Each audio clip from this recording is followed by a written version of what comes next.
Thank you. Sounds good. Okay, thank you very much. I appreciate the compliments. That's 10-4, Sniper out. What was that? I said 10-4, this is a Sniper, I'm out. Okay, 10-4, bye-bye.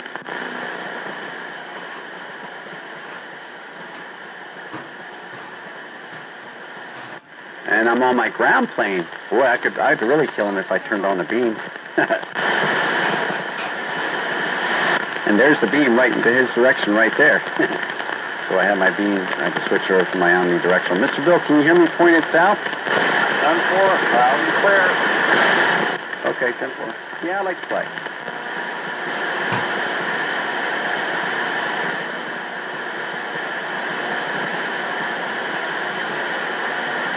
You know, it's kind of like the guy that likes to work on his car and mess around with it and make things better, you know, and doesn't settle. You know, the wanderlust, I guess. Oh, shut up. Okay. What's wrong, man? You running out of toilet paper? No, it's just one thing for somebody who likes to work on shit and make it better. Like, you've been working on it for a decade. Okay, not a decade. 5, 7 years. Down to the worst.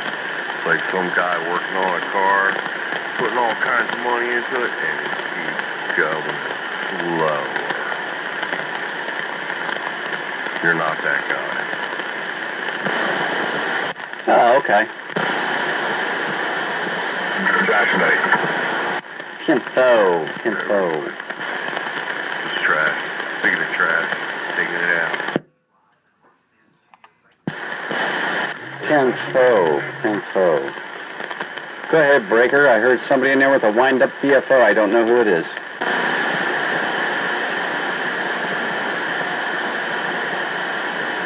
Somebody in there with a wind-up VFO?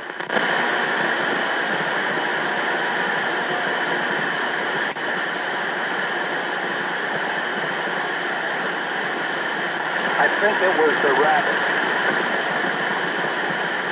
Rabbit, is that you?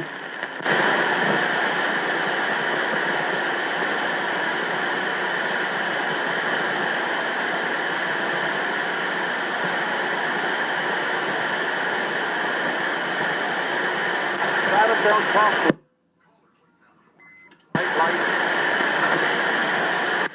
Joe. Yeah, I think that's Charlie Brown cleanup. He's the only one I know around here that knows how to do that wind-up VFO. Hey, you, Charlie Brown. Bang. I'll never tell. Man, now you're coming from the left or the right. You're on a different radio, aren't you? I don't know.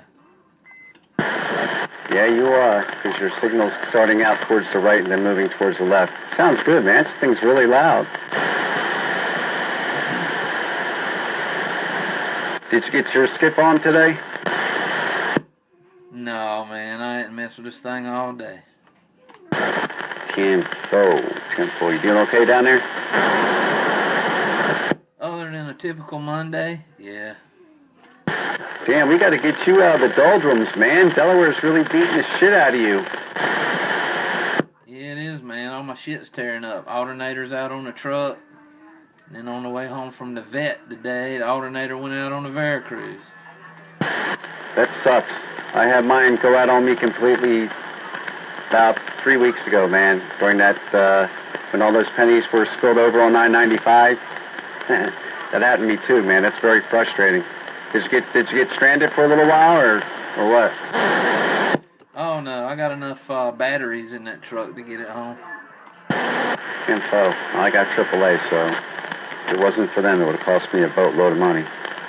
But, damn, 2 alternators, you know? Well, see, mine was, I bought an alternator online, you know, because I thought getting a high output one, you know, and the damn thing that I bought online wound up actually frying my battery, and then the alternator just crapped out. Must have had a bad regulator in it that went wide open. You're lucky that's all it burned up. Yeah.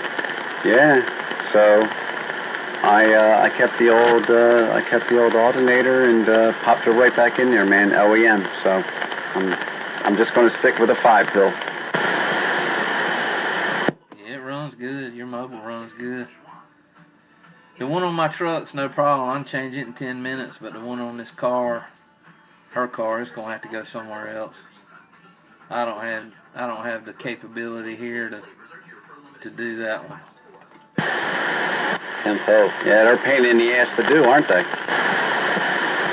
Well, her car, you got to take the skid plate off of the front of the engine, and then you got to take the tire off and put it on a jack stand and go in through the firewall, and you know, it's not your normal belt tensioner.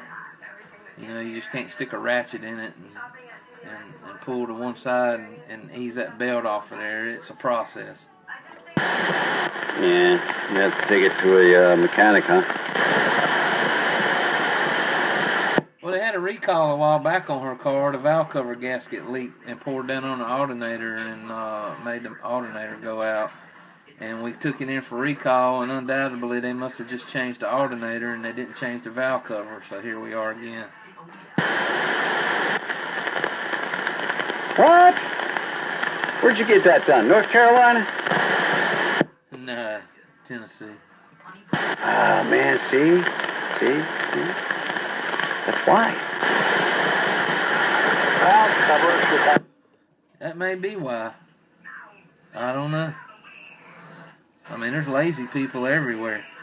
There's plenty of them right here on this radio. Oh, hell yeah. Yeah, there's a guy right there I was hoping to see down in Manchester, but he's somewhere around Manchester, and this guy supposedly makes alternators, high output alternators. He's very good at it, but he charges like $400 for them, so he must really put good pieces in there, I guess, parts or whatever.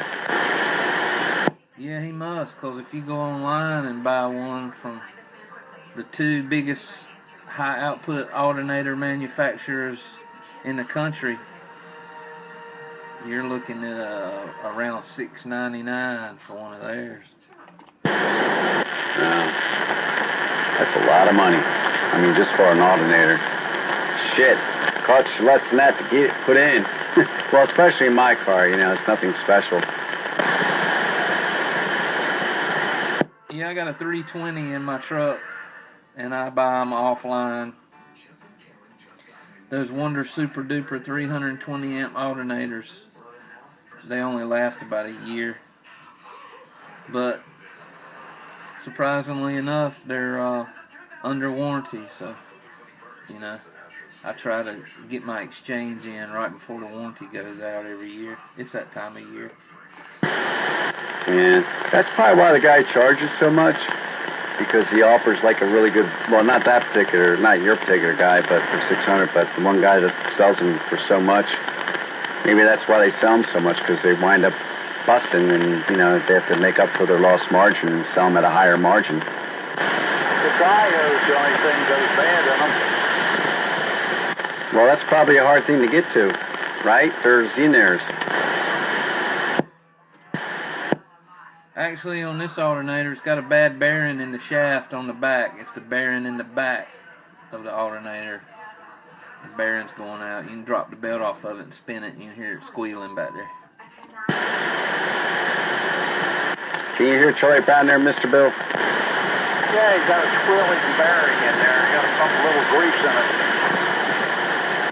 There you go, Charlie Brown. There's how you resolve your problem. You should have put a little grease in it. He knows better than that. He does, because he's Mr. Bill, and Mr. Bill knows a lot of shit.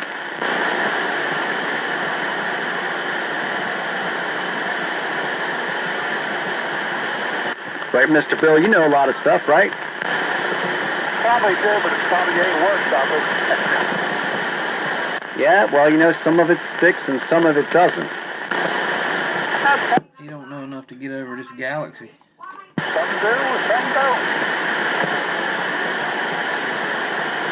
Yeah, you cannot get over that galaxy. And I'm on my ground plane.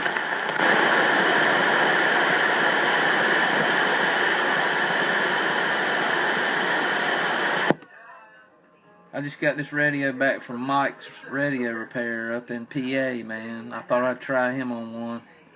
Had a cold solder joint in it somewhere.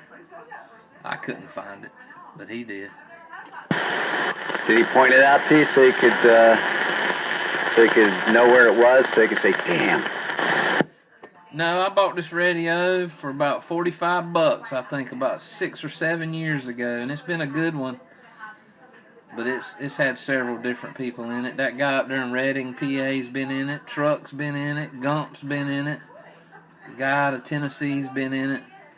And every time they go in there, you know, each one of them probably uses a different type of sorter.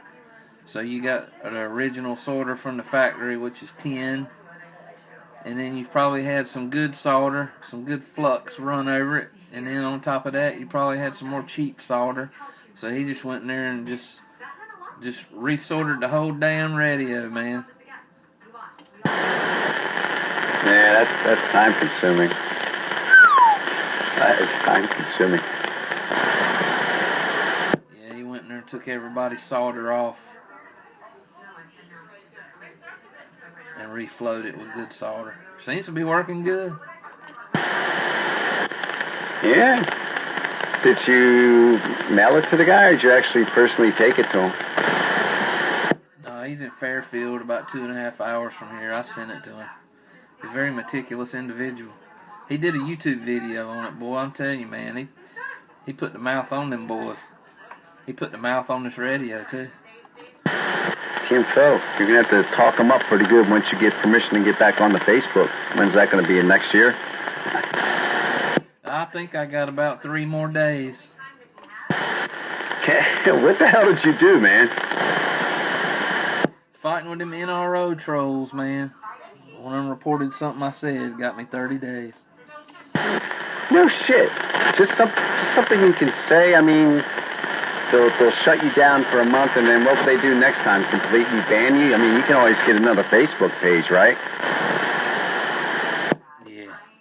Do like they do. You report their fake accounts, and they delete them. And before you can say, hey, I got so-and-so deleted, they already got their other one back up and running. It looks exactly identical to the one you just got deleted. Oh, man.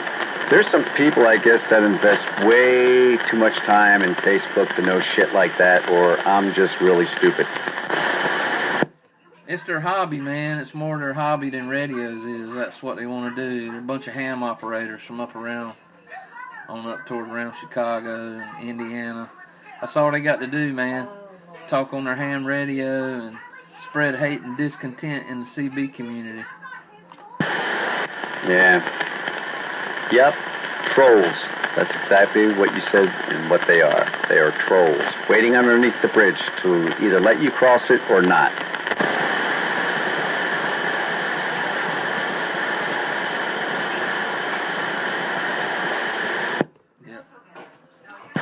Goddamn ham radio operators are such assholes.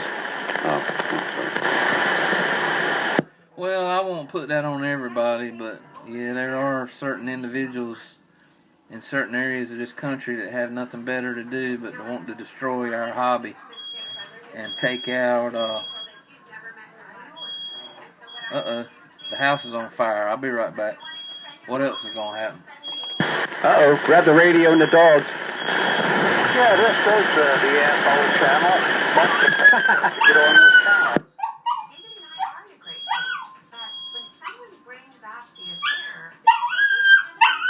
What's the matter, baby? Is the house on fire?